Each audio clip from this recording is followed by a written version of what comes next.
지금 이 순간, 당신의 머릿속에는 누군가의 말이 살고 있다. 어제 들은 말, 일주일 전에 들은 말, 심지어 몇 년 전에 누군가가 무심코 던진 말 한마디가 아직도 당신의 생각을 갉아먹고 있다.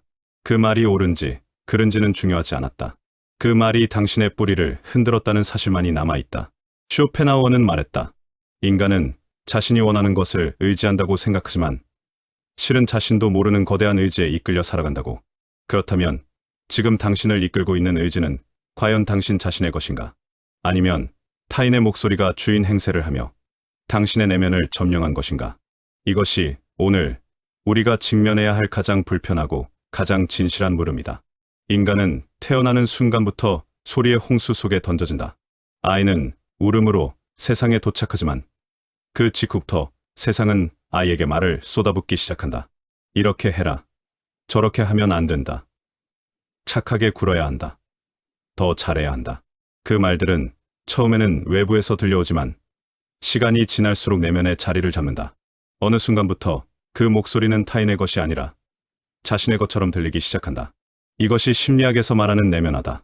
외부의 기준이 내부의 목소리로 변환되는 과정. 그리고 그 과정이 완성될 즈음 인간은 자신이 스스로 생각하고 스스로 선택한다고 착각하게 된다. 쇼펜하우어는 이 현상을 꿰뚫어 보았다. 그는 인간의 의지가 표면적으로는 이성의 옷을 입고 등장하지만 그 밑에는 맹목적인 생존 본능이 흐르고 있다고 보았다. 인간은 스스로를 이성적 존재라고 자부하지만 실제로는 본능과 욕망, 그리고 타인의 시선에 의해 조종되는 존재라는 것이다. 그가 말한 세계는 표상으로서의 세계다. 우리가 보고 듣고 경험하는 모든 것은 그 자체의 실체가 아니라 우리의 인식 장치를 통해 굴절된 표상에 불과하다. 그렇다면 타인의 말도 마찬가지다. 그 말이 실제로 무엇을 의미하는지가 중요한 것이 아니라 우리가 그 말을 어떻게 표상하느냐가 중요하다.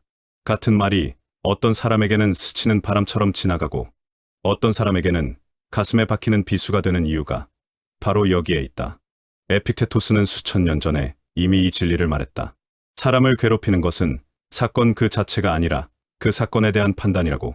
로마의 노예 출신이었던 그는 노예로서 가장 처참한 조건 속에서도 내면의 자유를 잃지 않았다. 그의 철학은 간단하지만 날카롭다. 세상에는 우리의 통제 안에 있는 것과 통제 밖에 있는 것이 있다. 타인의 말은 우리의 통제 밖에 있다. 그러나 그 말에 어떻게 반응할 것인가는 철저히 우리의 통제 안에 있다. 이 구분선을 망각하는 순간 인간은 외부 세계의 노예가 된다. 타인의 말 한마디에 하루가 무너지고 타인의 시선 하나에 자신감이 증발한다. 이것이 바로 에픽테토스가 경고했던 내면적 노예 상태다. 그런데 우리는 왜 이토록 타인의 말에 민감할까? 단순한 심약함의 문제가 아니다. 이것은 진화의 산물이다. 인류의 조상들은 집단을 이루어 살아남았다. 무리에서 추방당하는 것은 곧 죽음을 의미했다. 그래서 인간의 뇌는 타인의 부정적 평가를 신체적 위협과 거의 동일한 수준의 경보로 처리한다. 사회신경과학자들의 연구에 따르면 사회적 거부를 경험할 때 활성화되는 뇌의 영역은 신체적 통증을 처리하는 영역과 상당 부분 겹친다. 타인의 말이 아프게 느껴지는 것은 비유가 아니다. 그것은 실제로 고통이다. 다만 그 고통의 원인이 몸이 아니라 말이라는 점이 다를 뿐이다. 그러나 이 본능적 반응이 원시시대에는 생존의 도구였을지 몰라도 현대를 사는 인간에게는 종종 족쇄가 된다. 우리는 더 이상 집단에서 추방된다고 해서 굶어 죽지 않는다. 상사의 비판 한마디가 실제 생명을 위협하지는 않는다. 그러나 뇌는 여전히 수십만 년 전의 프로그램으로 작동하면서 비판을 존재의 위협으로 처리한다. 이 오래된 프로그램을 인식하지 못하는 한 우리는 맹목적으로 그 프로그램의 명령에 따를 수밖에 없다. 쇼펜하우어는 인간의 고통이 근본적으로 의지의 충돌에서 비롯된다고 보았다. 살고자 하는 의지, 인정받고자 하는 의지, 안전하고자 하는 의지가 서로 충돌하고 외부 세계와 끊임없이 마찰을 일으킨다. 그가 비유로 들었던 고슴도치 무리의 이야기가 있다. 추운 겨울, 체온을 나누기 위해 서로 가까이 모인 고슴도치들은 가시에 찔려 상처를 입는다. 너무 멀어지면 얼어 죽고 너무 가까우면 찔린다. 인간의 관계도 이와 같다. 완전한 연결도, 완전한 고립도 불가능한 이 딜레마 속에서 인간은 끊임없이 적당한 거리를 조율하며 살아간다. 그 조율의 과정에서 타인의 말은 불가피하게 개입한다. 문제는 그 말을 어디까지 받아들이느냐다. 프랑스의 사회학자 피에르 부르디에는 이 문제를 전혀 다른 각도에서 조명했다. 그는 아비투스라는 개념을 통해 인간의 사고방식과 행동 패턴이 어떻게 형성되는지를 설명했다. 아비투스는 간단히 말하면 몸에 밴 습성이다. 우리가 살아온 환경, 우리가 속한 계층, 우리가 받은 교육이 모두 이 아비투스를 형성한다. 그리고 이 아비투스는 의식적 사고 이전에 작동한다. 우리가 어떤 상황에서 자동으로 반응하는 방식, 어떤 말을 들었을 때 움츠러들거나 당당해지는 반응 모두가 이 아비투스의 산물이다.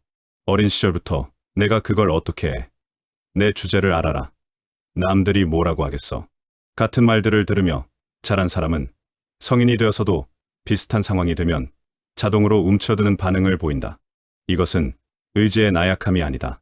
수십 년에 걸쳐 형성된 아비투스의 작동이다. 이 사실을 이해하는 것이 중요한 이유가 있다. 자책이 아니라 이해에서 변화가 시작되기 때문이다. 나는 왜 이렇게 약한가 하고 스스로를 몰아붙이는 것은 아무 도움이 되지 않는다. 오히려 이 반응은 수십 년간 형성된 패턴의 결과다. 그리고 패턴은 바꿀 수 있다는 인식이 훨씬 생산적인 출발점이 된다. 칸트는 자율성을 인간 존엄의 핵심으로 보았다. 그가 말한 자율성은 타인의 명령이나 본능의 충동이 아니라 스스로 세운 이성적 원칙에 따라 행동하는 능력이다. 타인의 말에 무조건적으로 따르는 것은 칸트의 언어로는 타율이다. 자신의 이성적 판단이 아닌 외부의 힘에 의해 움직이는 상태. 칸트는 이것을 미성숙이라고 불렀다. 그는 계몽의 핵심이 바로 이 타율에서 자율로의 이행이라고 보았다. 스스로 생각할 용기를 가져라. 이것이 그가 계몽주의의 표어로 삼은 말이다. 수백 년이 지났지만 이 말은 여전히 유효하다. 아니, 정보가 범람하고 타인의 목소리가 사방에서 쏟아지는 지금 이 시대에 더욱 절실하다. 스탠리 밀그램의 복종 시험은 인간이 얼마나 쉽게 타인의 권위에 복종하는지를 충격적으로 보여주었다. 평범한 사람들이 권위 있는 인물의 지시에 따라 타인에게 해를 끼치는 행동을 서슴지 않았다. 솔로몬 애쉬의 동조 시험에서는 명백히 틀린 답임에도 불구하고 주변 사람들이 모두 그 답을 말하면 자신도 그 답을 따르는 현상이 관찰되었다. 이것은 인간의 사회적 본성의 어두운 면이다.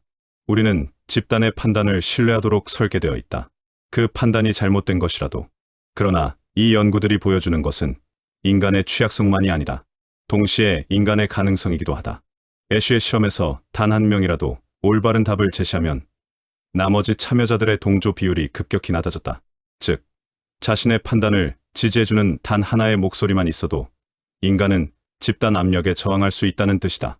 그 지지의 목소리가 외부에서 올 수도 있지만 가장 강력한 지지의 목소리는 결국 자기 자신의 내면에서 나와야 한다.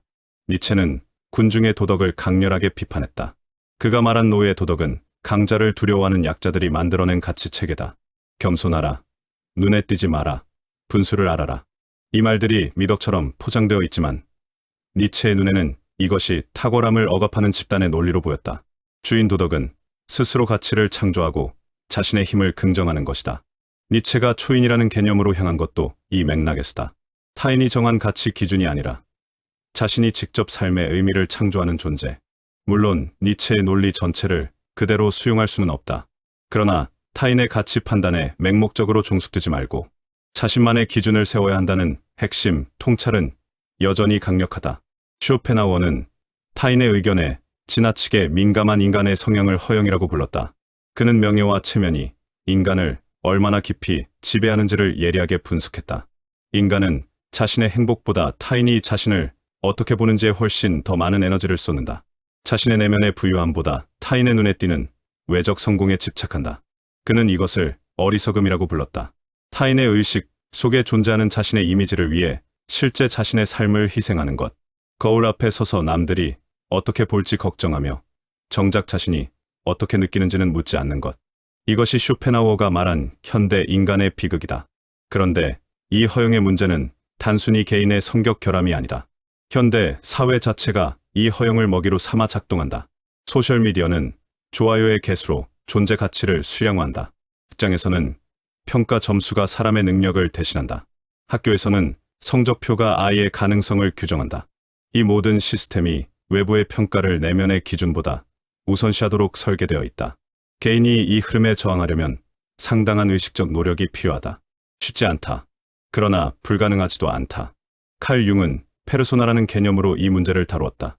페르소나는 원래 그리스 연극에서 배우가 쓰는 가면을 뜻한다. 융은 인간이 사회적 역할에 맞게 쓰는 가면을 페르소나라고 불렀다. 직장에서의 나, 가족 앞에서의 나, 친구들 사이의 나가 모두 다른 페르소나다. 이 페르소나 자체가 문제는 아니다. 사회생활을 위해 적절한 역할을 수행하는 것은 필요하다. 문제는 가면이 너무 두꺼워져서 진짜 얼굴을 잃어버리는 것이다. 페르소나에 지나치게 동일시될 때 인간은 자신의 그림자, 즉 억압된 진짜 자아와 분리된다. 그리고 그 분리가 깊어질수록 외부의 평가에 더욱 의존하게 된다. 진짜 자아에 대한 확신이 없으니 타인의 말에서 자신의 정체성을 찾으려 하는 것이다. 융의 개념으로 보면 타인의 말에 흔들리는 것은 페르소나가 공격받는 느낌이다. 그 공격이 진짜 자아까지 위협한다고 느끼는 이유는 페르소나와 진짜 자아의 경계가 이미 흐려져 있기 때문이다. 이것이 나를 찾는 작업이 단순한 자기계발 슬로건이 아니라 진지한 심리적 과업인 이유다. 자신의 진짜 모습을 알아야 타인의 말이 가면을 건드리는 것인지 본질을 건드리는 것인지 구분할 수 있다. 엘버트 반두라의 자기효능감 이론은 또 다른 관점을 제공한다. 자기효능감이란 자신이 어떤 과제를 성공적으로 수행할 수 있다는 믿음이다. 이 믿음이 높은 사람은 어려운 상황에서도 포기하지 않고 실패를 성장의 기회로 본다. 그리고 타인의 부정적 평가에도 쉽게 흔들리지 않는다.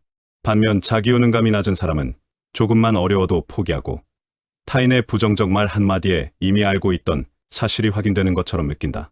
자기효능감은 타고나는 것이 아니다. 작은 성공 경험들이 쌓이면서 형성된다. 그리고 타인의 말에 흔들리지 않고 자신의 판단을 따라 행동하는 경험 자체가 자기효능감을 높이는 훈련이다. 쇼펜하우어로 돌아오자. 그는 의지를 부정하고 고요에 이르는 것을 가장 높은 경지로 보았다. 욕망의 불꽃을 끄고 세상의 소용돌이에서 한 발 물러서는 것. 이것이 불교의 무아, 열반 개념과 맞닿아 있다고 그는 생각했다. 타인의 말에 흔들리지 않는 것도 이 관점에서 익힐 수 있다. 타인의 칭찬에 기뻐하고 타인의 비판에 괴로워하는 것. 모두 의지의 충족과 좌절에서 오는 반응이다. 그 의지의 파도에서 조금씩 벗어날 때 인간은 흔들리지 않는 고요한 중심을 발견한다. 불교 철학에서 말하는 무아는 고정된 자아가 없다는 개념이다. 그런데 이것이 허무주의가 아니다. 오히려 반대다.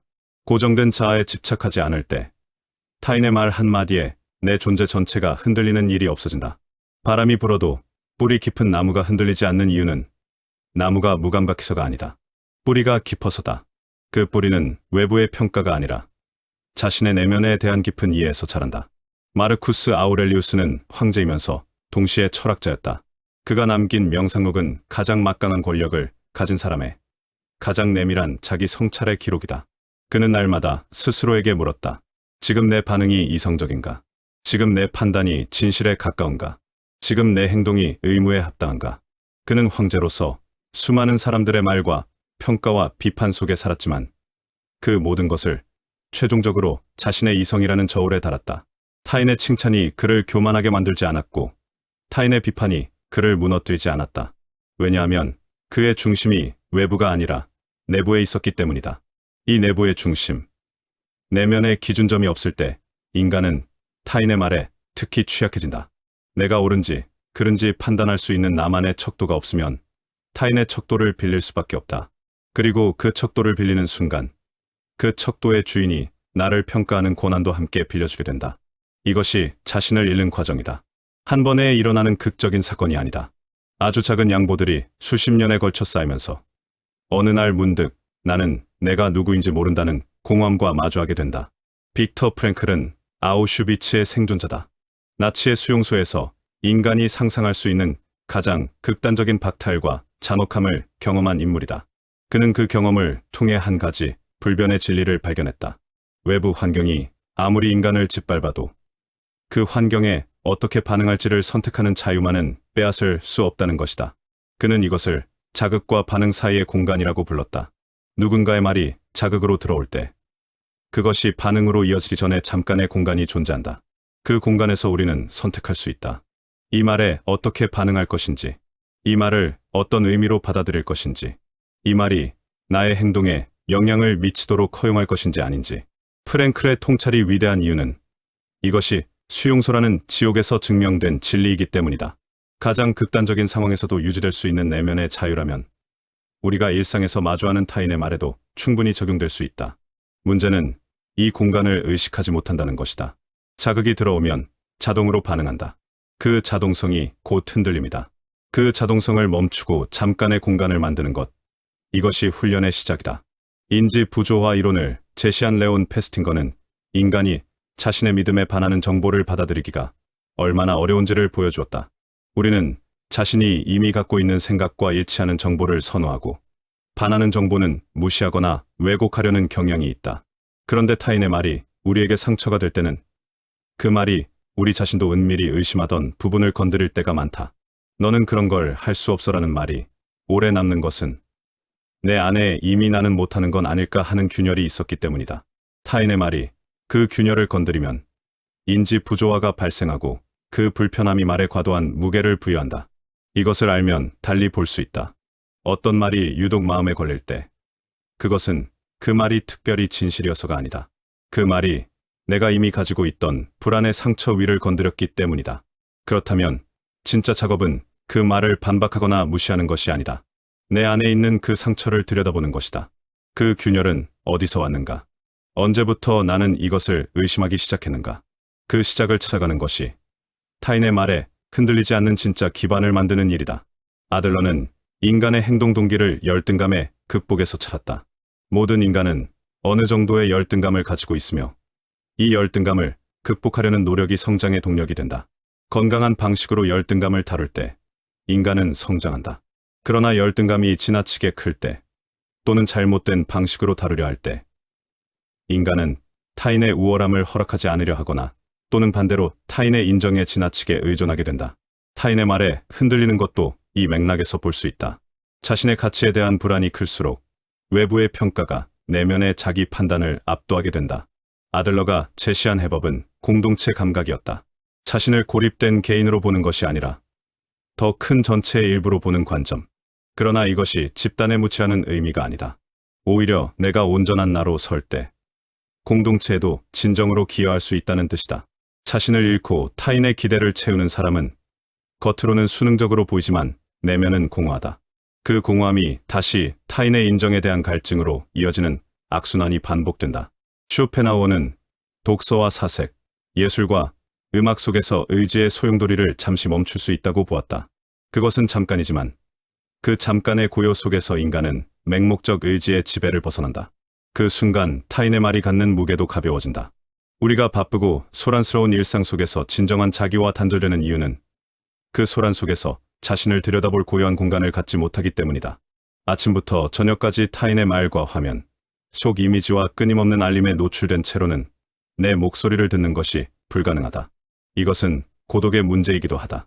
쇼펜하우어는 진정한 고독을 사랑할 줄 아는 능력을 내면의 부유함의 증거로 보았다. 혼자 있는 것을 두려워하는 사람은 자신 안에 아무것도 없다는 것을 알기 때문에 두려운 것이라고 그는 냉혹하게 말했다. 이 말이 다소 가혹하게 들릴 수 있지만 핵심은 이렇다. 고독을 피해 끊임없이 타인의 말과 소음으로 내면을 채우는 것은 자신을 마주하는 것을 회피하는 행위다. 그 회피가 지속되면 자신이 무엇을 원하는지, 무엇을 느끼는지, 어떤 사람인지를 모르게 된다. 그리고 그 공백을 타인의 정의가 채운다. 고독의 공간에서 자신을 만나는 것은 거창한 일이 아니라 스마트폰을 내려놓고 아무 말도 없이 앉아있는 것, 음악도 없이 산책을 나가는 것, 하루의 끝에 잠깐 조용히 오늘을 돌아보는 것. 이 작은 것들이 내면과의 연결을 유지하는 훈련이다. 그 연결이 단단해질수록 타인의 말이 미치는 영향력은 자연스럽게 줄어든다. 메를로퐁티는 인간이 순수한 정신이 아니라 몸을 가진 존재라는 점을 강조했다. 우리의 자아는 몸의 감각, 몸의 경험을 통해 형성된다. 추상적 사고 이전에 몸이 먼저 반응한다. 누군가의 말을 들었을 때 가슴이 죄어오는 느낌, 등이 뻣뻣해지는 느낌, 호흡이 얕아지는 느낌이 있다. 이 몸의 신호가 내 진짜 반응이다. 머리로 괜찮다고 합리화하기 이전에 몸은 이미 알고 있다. 이 말이 나를 위한 말인지 아닌지를, 이 상황이 내게 맞는 상황인지 아닌지를. 그래서 자신의 몸에 귀를 기울이는 것도 내면의 목소리를 찾는 중요한 방법이다. 어떤 결정을 앞두고 머리로는 논리적으로 맞는 것 같은데 몸이 무거운 느낌이 든다면 그것은 무시해서는 안 되는 신호다. 반대로 머리로는 겁이 나는데 몸이 가볍고 심장이 뛴다면 그것도 귀한 정보다. 몸의 감각은 수백만 년의 진화가 쌓아온 지혜다. 타인의 언어보다 오래된 지혜다. 이제 가스라이팅이라는 현상을 살펴봐야 한다. 이것은 타인의 말이 가장 악의적인 방식으로 작동하는 경우다. 가스라이팅은 타인이 지속적으로 상대방의 현실 인식을 부정하고 왜곡함으로써 상대방이 자신의 판단과 기억을 의심하게 만드는 심리적 도닥이다. 내가 그런 말을 한 적이 있어. 기억 못하는 거야. 그건 내가 너무 예민한 거야. 정상적인 사람이라면 그렇게 느끼지 않아. 이런 말들이 반복되면 점차 자신의 감각과 판단을 불신하게 된다. 가스라이팅이 무서운 이유는 피해자가 자신이 피해를 당하고 있다는 사실조차 깨닫지 못하는 경우가 많다는 것이다. 그러나 덜 극적인 형태의 현실, 부정도 일상 곳곳에 존재한다. 내가 그걸 왜 힘들어해? 그냥 하면 되잖아. 다들 그렇게 하는데 너만 왜 그래? 이런 말들이 반복될 때 자신의 경험과 감정을 무시하는 것이 정상인 것처럼 느껴지기 시작한다. 이 패턴을 인식하는 것이 중요하다. 내가 느끼는 것은 실제한다. 내가 경험하는 것은 유효하다. 그 경험을 부정하는 말은 설령 그것이 사랑하는 사람의 입에서 나온 것이라도 그대로 받아들일 필요가 없다. 쇼펜하우어의 철학에서 하나의 위안을 찾는다면 인간의 고통이 보편적이라는 사실이다. 그는 삶을 고통으로 보았지만 이 고통이 특정인의 잘못이나 특정 상황의 비극이 아니라 의지를 가진 존재의 근본 조건이라고 보았다. 이 관점은 역설적으로 위로가 된다. 내가 타인의 말에 흔들리는 것이 나의 특별한 나약함이 아니라 의지와 욕망을 가진 인간 존재 전체가 공유하는 조건이라는 것. 부끄러워할 이유가 없다. 다만 그 조건을 인식하고 조금 더 의식적으로 살아갈 수 있을 뿐이다. 현명함이란 타인의 말을 아예 안 듣는 것이 아니다. 들을 말과 흘릴 말을 구분하는 능력이다. 그 구분은 철벽을 치는 것과 다르다. 열린 귀를 유지하되 그 귀가 내 이성과 감각이라는 필터를 통과해야 한다. 타인의 말이 유용한 정보가 될 때와 그저 그 사람의 두려움이나 편견에 투사일 때를 구분하는 것. 이 구분이 자동으로 이루어지지는 않는다. 의식적인 주의가 필요하다. 조언과 지배의 차이를 생각해봐야 한다. 진정한 조언은 상대방의 자율성을 존중한다. 이런 관점도 있어. 이런 방법도 있어. 내 경험에서는 이랬어 하고 정보를 제공하되 최종 선택은 상대방에게 돌려준다. 반면 지배하려는 말은 선택지를 제거한다. 그건 절대 안 돼. 내가 틀렸어. 그렇게 하면 후회해. 이 말들은 상대방의 판단 능력을 신뢰하지 않는다. 오히려 상대방이 스스로 생각하는 것을 방해한다. 어떤 말이 자신을 돕는 말인지 통제하려는 말인지를 알아보는 눈이 필요하다. 우리가 흔히 있는 사실이 하나 있다. 타인의 말은 대부분 그 사람 자신의 세계관을 반영한다는 것이다. 당신 나이에 그걸 어떻게 해라고 말하는 사람은 나이에 다른 한계를 믿는 자신의 세계관을 말하고 있는 것이다. 그건 현실성이 없어라고 말하는 사람은 현실과 비현실의 경계를 어떻게 긋는지에 대한 자신의 기준을 말하고 있는 것이다. 그 말이 보편적 진리가 아니다. 그 사람의 경험과 두려움과 믿음의 산물이다. 그것을 내 것으로 받아들일 이유가 없다. 물론 타인의 경험에서 배울 것은 분명히 있다. 그러나 그것도 어디까지나 참고사항이지. 내 삶의 대본이 아니다. 부모가 실패한 일을 자녀도 반드시 실패한다는 보장은 없다. 다른 사람이 힘들다고 느꼈던 일이 나에게도 반드시 힘든 것은 아니다. 각자의 삶은 각자가 직접 살아봐야 알 수 있는 전례가 없는 여정이다. 쇼펜하우어는 책을 너무 많이 읽는 것도 경계했다. 타인의 사상을 빌려 생각하다 보면 정작 자기 자신의 사유 능력이 약해진다는 것이다. 타인의 말도 마찬가지다. 타인의 말로 나를 정의하고 타인의 말로 내 선택을 정당화하고 타인의 말로 내 하루를 평가하다 보면 스스로 생각하는 힘이 서서히 사라진다. 이 근육이 약해지면 약해질수록 타인의 말에 더욱 의존하게 된다. 악순환이다. 그 악순환의 고리를 끊는 것은 자신의 판단을 믿고 실행해보는 경험의 축적에서 시작된다. 그 경험이 반드시 성공이어야 할 필요는 없다. 자신의 판단으로 행동하고 실패했을 때 그 실패에서 배우는 것, 그것이 타인의 말대로 했다가 실패한 것과는 질적으로 다르다. 자신의 판단에 의한 실패는 나를 성장시키지만 타인의 말에 끌려간 실패는 나를 더 의존적으로 만든다. 그래서 쇼펜하우어와 니체 모두 공통적으로 강조하는 것이 있다. 자신의 경험을 통해 배우라. 다른 사람의 경험은 참고는 될 수 있지만 대체될 수 없다. 노인들을 대상으로 한 죽음 인식 연구들에서 반복적으로 나타나는 패턴이 있다. 삶의 끝에 서서 가장 많이 후회하는 것이 해서 후회한 일이 아니라 하지 않은 일이라는 것이다. 그리고 그 하지 않은 일들 중 상당수가 타인의 말 때문에 포기한 것들이다. 그 사람이 안 된다고 했기 때문에, 남들이 이상하게 볼까봐, 가족이 반대할까봐. 이 후회가 인생 말미에 찾아온다면 얼마나 가혹한가. 그래서 지금 아직 선택의 여지가 있을 때 이 문제를 직면하는 것이다. 삶의 방향을 결정하는 선택들은 대부분 거창하게 오지 않는다. 매일의 작은 선택들 속에 담겨 있다. 오늘 하고 싶지 않은 것을 하는 대신 하고 싶은 것을 했는가? 오늘 표현하고 싶었던 말을 억누르고 대신 기대에 맞는 말을 했는가? 오늘 누군가의 시선이 두려워서 진짜 선택 대신 안전한 선택을 했는가? 이 작은 선택들이 쌓이면 삶의 방향이 된다. 그 방향이 내가 원하는 곳을 향하고 있는지, 아니면 타인이 옳다고 말하는 곳을 향하고 있는지를 주기적으로 점검해야 한다. 헤르만 헤세의 소설 속 인물들은 종종 자신의 내면과 사회적 기대 사이의 갈등을 통해 성숙해간다. 그가 말한 자기 자신이 된다는 것은 쉬운 일이 아니다.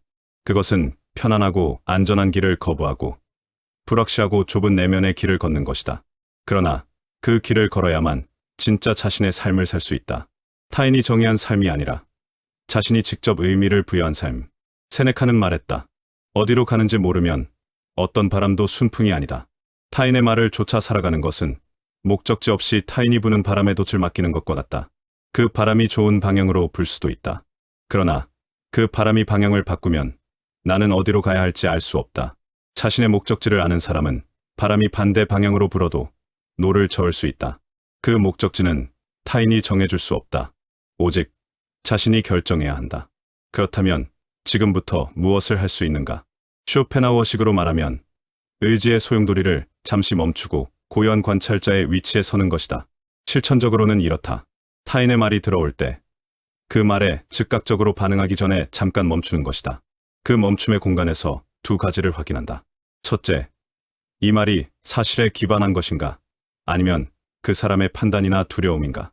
둘째, 이 말이 내 삶의 방향과 실제로 관계가 있는가? 아니면 그저 그 사람의 세계관의 반영인가? 이 두 가지를 확인하는데 거창한 시간이 필요하지 않다. 잠깐의 의식적 전환이면 충분하다. 처음에는 그 말을 듣고 한참 후에야 이 확인 과정이 이루어진다. 그래도 괜찮다. 시작이 중요하다. 시간이 지나면서 그 확인의 속도가 빨라진다. 말이 들어오는 순간 가까이서 그 말의 성격을 파악하게 된다. 그리고 언젠가는 어떤 말들은 귀에 들어오기도 전에 그 무게가 걸러지는 경험을 하게 된다. 그것이 내면의 필터가 단단해지는 증거다. 일기를 쓰는 것도 하나의 방법이다. 오늘 어떤 말이 마음에 걸렸는지, 왜 그 말이 마음에 걸렸는지, 그 말 이전에 내가 이미 가지고 있던 불안은 무엇인지를 글로 쓰는 과정에서 명확해지는 것들이 있다. 내면을 외부화하는 과정, 즉 생각과 감정을 글로 표현하는 것이 자기 이해를 돕는다는 것은 심리학적으로도 잘 알려져 있다. 쓰는 행위 자체가 혼란을 정리하고 감정과 생각을 구분하고 자신이 진짜로 느끼는 것이 무엇인지를 발견하게 해준다. 신뢰할 수 있는 한 사람과의 대화도 중요하다. 단, 그 사람이 내 생각을 대신 결정해주는 사람이 아니라 내가 스스로 생각을 정리할 수 있도록 들어주는 사람이어야 한다. 내 말을 들으면서 그래서 내가 진짜 원하는 게 뭔데라고 물어봐주는 사람. 내 선택을 대신 해주는 사람이 아니라 내가 선택할 수 있도록 곁에 있어주는 사람.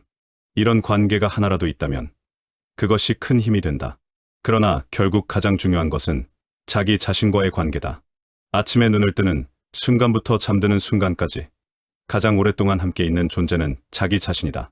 그 관계가 적대적이면, 즉 자신을 끊임없이 비판하고 의심하고 부정하면 아무리 좋은 외부 환경도 내면의 공허함을 채울 수 없다. 반대로 자기 자신과의 관계가 우호적이면, 즉 자신의 감각을 신뢰하고 자신의 경험을 인정하고 자신의 선택을 존중하면 타인의 부정적 말도 그 무게가 가벼워진다. 쇼펜하우어는 삶의 가장 현명한 태도로 체념이 아닌 초타를 제시했다. 이것은 모든 것을 포기하는 것이 아니다. 집착을 줄이는 것이다. 특히 타인의 평가와 인정에 대한 집착. 그것이 없어도 자신이 충분하다는 것을 아는 상태. 이것이 내면의 부유함이다. 재산이 아니라 내면의 풍요. 관계의 수가 아니라 자신과의 깊은 연결. 이 상태가 하루아침에 이루어지지 않는다는 것은 당연하다. 수십 년에 걸쳐 형성된 습관과 패턴이 며칠 만에 바뀌지는 않는다. 그러나 방향이 바뀌면 충분하다. 어제보다 오늘, 오늘보다 내일 조금씩 내 목소리를 더 잘 듣게 되면 충분하다. 완벽할 필요가 없다. 흔들리는 날이 있어도 괜찮다. 타인의 말에 상처받는 날이 있어도 괜찮다. 중요한 것은 그 흔들림 이후에 다시 자신의 중심으로 돌아오는 능력이다. 마르쿠스 아우렐리우스는 날마다 자신의 원칙으로 돌아왔다. 완벽하게 그 원칙대로 살지 못한 날도 있었다. 그러나 그는 자책하거나 포기하지 않았다. 내일 다시 시도하면 된다고 썼다. 이것이 삶의 지혜다. 한 번의 실패나 흔들림으로 전체를 판단하지 않는 것. 긴 호흡으로 자신을 바라보는 것. 이제 하나의 실험을 제안하다. 오늘 하루 동안 자신이 내리는 크고 작은 선택들을 잠깐씩 의식해보는 것이다. 점심 메뉴를 정할 때, 대화에서 어떤 말을 할지 결정할 때, 저녁 시간을 어떻게 보낼지 선택할 때, 그 선택이 내가 진짜 원해서 한 것인지, 아니면 타인의 기대나 시선을 의식해서 한 것인지 잠깐 살펴보는 것이다. 판단하거나 바꾸려고 할 필요는 없다. 그냥 알아차리는 것으로 충분하다. 알아차림이 변화의 시작이다. 쇼펜하우어가 말한 세계가 내 표상이라는 개념을 개인적 수준에서 다시 해석하면 이렇다. 내가 경험하는 삶은 내가 그것을 어떻게 받아들이느냐에 따라 달라진다. 타인의 말도 내가 어떻게 받아들이느냐에 따라 전혀 다른 의미를 갖게 된다. 내가 그 말의 해석자이자 수용 여부의 결정자다. 이 사실을 온전히 받아들이는 순간 타인의 말은 더 이상 자동으로 나를 지배하지 않는다. 그것은 단지 하나의 입력값이 되고 그 입력값을 어떻게 처리할지는 내가 결정한다. 이 선택의 능력이 인간의 존엄이다. 어떤 환경에서도 빼앗길 수 없는 마지막 자유. 프랭클이 수용소에서 발견한 그것. 칸트가 자율성이라고 불렀던 그것. 에피테토스가 내면의 성체라고 부른 그것. 쇼펜하우어가 의지의 부정을 통해 도달하고자 한 고요함과 연결되는 그것. 타인의 헛소리에 휘둘리지 않는다는 것은 결국 이 선택의 능력을 회복하는 일이다. 잃어버렸다고 생각했던 능력이 사실 사라진 것이 아니라 오랜 습관과 두려움의 무게 아래 묻혀 있었다는 것을 발견하는 일이다. 삶은 완성된 예술 작품이 아니다. 끊임없이 다시 쓰이는 원고다. 어제 쓴 것이 마음에 들지 않는다면 오늘 다시 쓰면 된다. 타인의 손이 너무 많이 개입된 부분이 있다면 지금부터 내 손으로 다시 써나가면 된다. 서두를 필요가 없다. 그러나 시작을 미룰 이유도 없다. 지금 이 글을 읽고 있는 이 순간 당신의 내면에는 분명 무언가가 있다. 오랫동안 침묵을 강요당한 목소리. 타인의 말들이 너무 많아 묻혀버린 목소리. 그 목소리가 무엇인지를 아직 모르더라도 괜찮다. 다만 그 목소리가 있다는 사실만은 믿어도 된다. 그것이 거기 있다. 조용히, 그러나 분명하게. 쇼펜하우어는 삶이 고통이라고 했지만 그 고통 속에서도 찰나의 미적, 체험, 진정한 의지의 부정, 타인과의 진정한 연민이 가능하다고 보았다. 인간은 의지의 포로이지만 동시에 그 포로 상태를 인식할 수 있는 유일한 존재다. 그 인식이 곧 자유의 시작이다. 타인의 말이 어떤 메커니즘으로 작동하는지를 아는 것, 자신이 왜 그 말에 흔들리는지를 아는 것, 그 알미 흔들림에서 조금씩 벗어날 수 있는 기반이 된다. 마지막으로 이것만 기억해도 충분하다. 당신이 타인의 말에 흔들리는 것은 당신이 나약해서가 아니다. 그것은 인간이라는 존재의 조건이다. 의지를 가지고 태어나 타인과 관계 속에서 살아야 하는 존재의 불가피한 경험이다. 그러나 그 흔들림이 삶의 방향을 결정하도록 내버려두는 것은 더 이상 조건이 아니라 선택이야. 흔들리되 쓰러지지 않는 것. 흔들린 이후에 다시 자신의 중심으로 돌아오는 것. 그것으로 충분하다. 타인의 말은 계속 들려온다. 그것은 막을 수 없다. 그러나 그 말이 당신을 정의하도록 허용할지는 오직 당신이 결정한다. 오늘 이 결정을 다시 조용히 당신 자신에게 돌려주는 것이다.